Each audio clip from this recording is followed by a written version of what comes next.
check for isomorphism.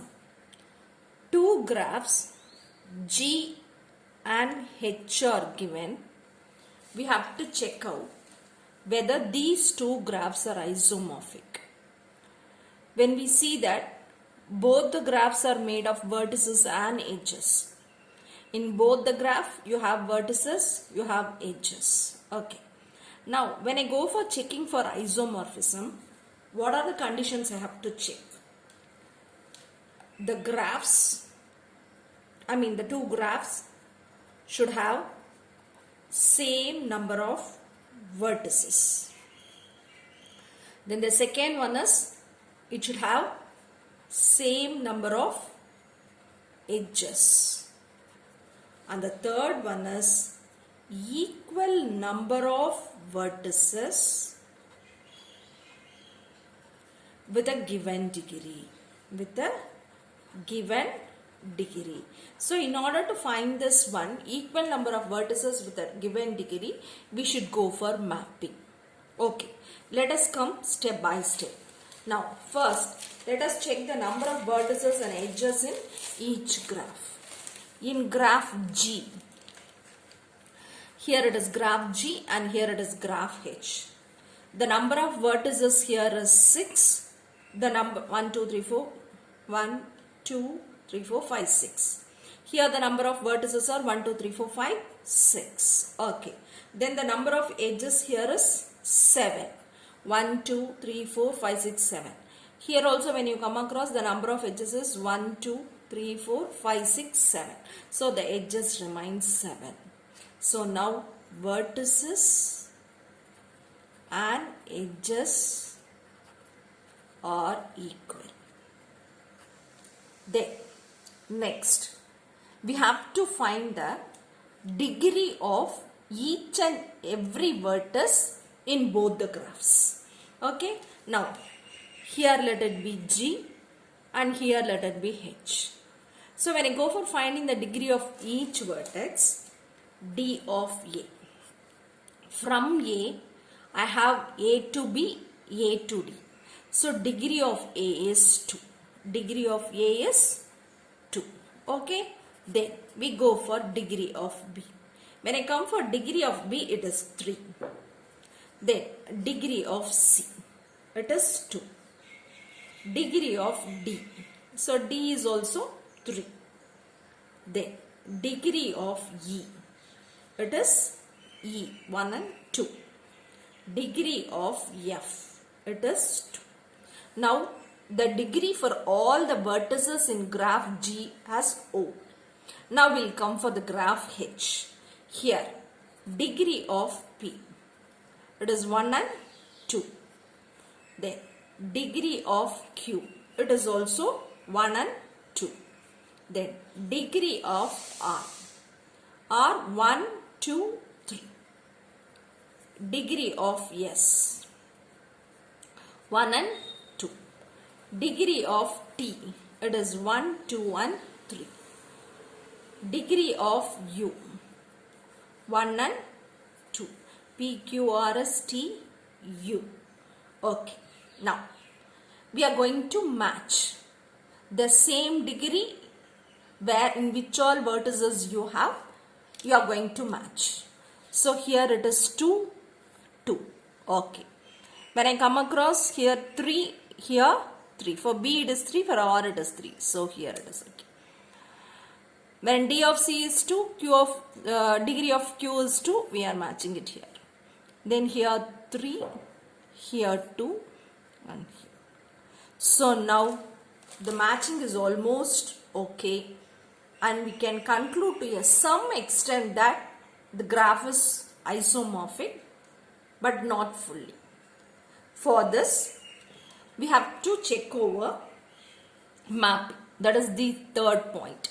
Equal number of vertices with a given degree. Now what you have to do is first write out the degree of that particular vertex in the figure. So degree of A here is 2. Degree of B is 3. C is 2. D is 3, E is 2 and F is 2. In the same way for this graph also. P is 2, Q is 2, R is 3, S is 2, T is 3 and U is 2. Now you have to map the vertices in such a way that the vertices have same degrees. See, the degree of A is 2. The adjacent degree of A is 3 and 3. So, in this figure, you have to find a vertex in such a way that the degree of that particular vertex is 2 and its adjacent is 3. Okay? Now, when I come across here, 2, when I consider this P, here it is 2. But when I come across checking this, it is 2 and 3. But I need 3 and 3. So when I go for checking each and every vertex, when I come across yes, I have 2 here. And then when I check for the adjacent degrees, it is 3 and 3. So this A can be mapped with this yes. Okay. So when I come for mapping, my F of A is equal to yes. Okay. Then we go for B. The degree of B is 3, but the adjacent it has 2, 2 and 2. Now go for checking as such. So when I go for considering degree with 3, when I consider this R, it is 3. You have 2, 2 and 2. So my B can be mapped with this R. So F of B is equal to R. Okay. Then come for C. The degree of C is 2. Around it has 3 and 3. So go for checking such a way that you have 3 and 3. When you cannot consider yes because S has already been considered.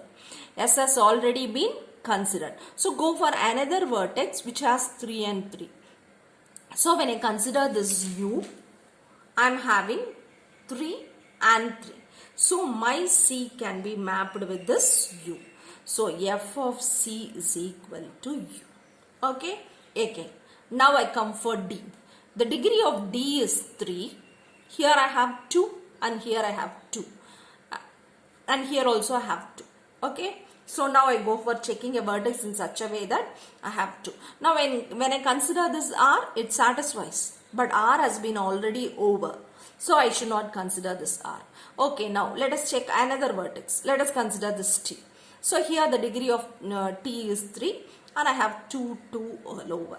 So it can be mapped with T. So my D can be mapped with T. Okay, then we go for E. When I consider E, the degree of E is 2 and besides it has 2 and 3. So go for a vertex in such a way that it has 2 and 3. So when I consider this P, it is 2 and 3. So it can be mapped with P. So my vertex E can be mapped with P. Okay. Then I have one more vertex F. F is with 2 and 3. This is the last one. Let us check out what is left over here. Q is left over. So Q is left over. When I go for checking, the degree of Q is 2 and around I have 2 and 3. So my F can be mapped with Q. Okay. So now the mapping is over. And it is perfectly okay. No vertex is left out. So now this is isomorphic. Okay. Check out for edges beside. If it is okay, if it is equal, then check out whether no vertex is left out without mapping. When you come across this, it is isomorphic. Now, when you consider isomorphic, when you go for drawing adjacent matrix for these graphs, it should remain equal. Now, how will you write the adjacent matrix? Now, for that, you have to undergo a small process. What is that? First, write the vertices of both the graphs. It is A, B, C, D, E, F. Then, write the vertex of another graph. That is, whichever you have mapped. A you have mapped with S. So, make it as S. B you have mapped with R. So, make it R. C you have mapped with U. Make it U. D you have mapped with T. E you have mapped with P. And F you have mapped with Q. Okay. So, this you have done. Now, what is that you have to do is, we have to redraw our graph using these vertices by renaming. So now rename this as U1, U2, U3, U4, U5, U6. Rename this as V1, V2, V3, V4, V5, V6. Okay, now name this in this figure. Name this in this figure. Now, if I mark this, you will get a little bit confused. Let me redraw and mark and go for making the adjacent matrix. Now we have the graphs. We are going to mark the vertices. Okay. Now, for A you have U1. For B you have U2. For C you have U3, for D U4, for E U5, for F it is U6. This figure is okay. Now when you come here, it is P here, for P it is V5. It is Q here, for Q it is V6. It is R here, for R it is V2. Then for S, it is V1. For T, it is V4. For U, it is V3. So this is the graph where I have changed the name of the vertices. Now we are going to write the adjacent matrix for both these graphs. Let this be G1 and let this be H1. Okay, now adjacency matrix. Adjacency matrix for G1 and H1. Okay, now let us consider for G1. G1 adjacency matrix, it is always vertices to vertices matrix. So how many vertices I have here? 6 vertices. So it is U1, U2, U3, U4, U5, U6. In the same way here you will be having U1, U2, U3, U4, U5, U6. This is my matrix. Now, I have to give a 1-to-1 mapping in such a way that whichever edges are connected, it is 1. Whichever edges it is not connected, it is 0. So, now when I consider U1 to U1, I don't have any looping. So, it is 0. U1 to U2, I have a connection. U1 to U3, I don't have any connection. U1 to U4, I have the edge. U5, I don't have. U6, I don't have. Then when I go for U2, my U2 is connected with U1, U6, U3. So U1, U3, U6, all others will remain 0. Again, when I go for U3, U3 is connected with U3 is only U2 and U4. So all others remain 0. Then when I go for U4, my U4 is connected only with U1 and so all others remain 0. Then it is U5. U5 is connected with U4 and U6. So only U4 and U6 remains 1 and all other remains 0.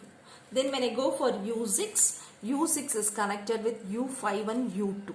So U2, U5, all other vertices remain 0. Okay, now go for finding the adjacent matrix for H1. Adjacent matrix of H1. Okay, now the vertices of H1 are V1, V2 until V6. So V1, V2, V3, V4, V5, V6. Here also you will be having V1, V2, V3, V4, V5, V6. Okay, this is my adjacency matrix. Okay, now when I consider V1, V1 is connected to V2, V1 is connected to V2 and V4. So V1 is connected to V2 and V4. All other vertices remain 0. Then next it is V2. My V2 is connected with V1, V3, V6. So it is connected with V1, V3, V6. So all others remain 0. Next it is V3. V3 is connected to V4, V2. So only V2 and V4 remains 1 and all others it is 0. Next it is V4. V4 is connected to V1, V3, V5. V1, V3, V5. All others remain 0. Okay, V1, V4 is V1, V4. V1, V3, V5. So V1, V3, V5. Then when you come for V5, it is V5 is connected to V4 and V6. It is V4, V6. So all others remain 0. Next, when I come for V6, it is connected to V2 and V5. V2, V5. So all others remain 0. So when I check out my adjacent matrix, first row is the same, second row is the same,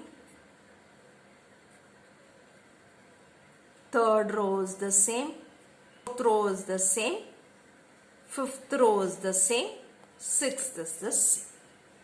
Okay, so now both the adjacent matrices are equal. Both the adjacent matrices are equal. So this remains isomorphic.